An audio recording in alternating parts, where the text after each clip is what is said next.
ಕ್ಷೇತ್ರದ ಜನಪ್ರಿಯ ಶಾಸಕರಾದಂಥ S T Somashekar ಅವರಿಗೆ ಪೂರಕ ವಂದನೆಗಳನ್ನು ತಿಳಿಸುತ್ತಾ ಇವತ್ತು ನಮಗೊಂದು ಪಶ್ಚಿಮ ಜಿಲ್ಲಾ ಪ್ರಧಾನ ಕಾರ್ಯದರ್ಶಿಯಾಗಿ ಒಂದು ಹುದ್ದೆಯನ್ನು ಕೊಟ್ಟಿದ್ದಾರೆ.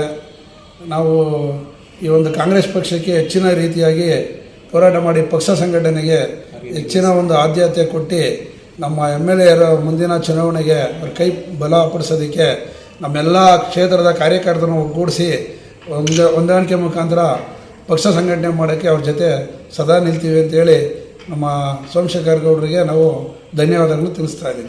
ಎಲ್ಲ ಪಕ್ಷದ ಮುಖಂಡರುಗಳು, ಅಧ್ಯಕ್ಷಗಳು, ಬ್ಲಾಕ್ ಅಧ್ಯಕ್ಷಗಳು, ವಾರ್ಡ್ ಅಧ್ಯಕ್ಷಗಳು ಹಾಗೂ ನನ್ನ ಸ್ನೇಹಿತರು, ನಮ್ಮ ಪಕ್ಷದ ಎಲ್ಲ ಮುಖಂಡರುಗಳು ಸಹ ಒಂದು ಧನ್ಯವಾದಗಳನ್ನು ತಿಳಿಸುತ್ತಾ ಅವರೆಲ್ಲರನ್ನೂ ಒಗ್ಗೂಡಿಸಿ ನಮ್ಮ ಯಶವಂತಪುರ ವಿಧಾನಕ್ಷೇತ್ರದಲ್ಲಿ ಕಾಂಗ್ರೆಸ್ ಪಕ್ಷವನ್ನು ಇನ್ನೂ ಹೆಚ್ಚಿನ ರೀತಿ ಬಲಪಡಿಸಿ ನಮ್ಮ ಸೋಮಶೇಖರ್ ಗೌಡರ ಬೆನ್ನೆಲುಬಾಗಿ ನಾವು ನಿಲ್ತೀವಿ ಅಂತೇಳಿ ಈ ಮೂಲಕ ತಿಳಿಸ್ತೀನಿ.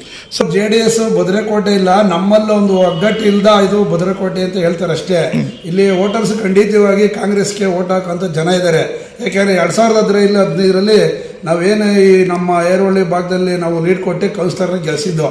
ಅವತ್ತು ಭದ್ರಕೋಟೆ ಅಂದರೆ ಇಲ್ಲಿ ಕಾಂಗ್ರೆಸ್ನ ಕೌನ್ಸಿಲರ್ನ ಗೆಲ್ಸೋಕ್ಕಾಗ್ತಿರ್ಲಿಲ್ಲ. ನಾವು ಆ ಒಂದು ಗೆಲ್ಸಿ ಅವತ್ತಿಂದ ನಮ್ಮಲ್ಲಿ ಒಂದು ಹೊಂದಾಣಿಕೆ ಇಲ್ಲದ್ರಿಂದ ಇವತ್ತು ಇಲ್ಲಿ JDS ಅಂತ ಭದ್ರಕೋಟೆ ಆಗಿದೆ. ಮುಂದಿನ ದಿನದಲ್ಲಿ ನಾವು ಅದನ್ನು ಕಾಂಗ್ರೆಸ್ನ ಭದ್ರಕೋಟೆ ಅಂತ ನಾನು ಮುಂದಿನ MLA ಸಾಹೇಬ್ರಿಗೆ ಹೇಳಿದ್ದೀನಿ.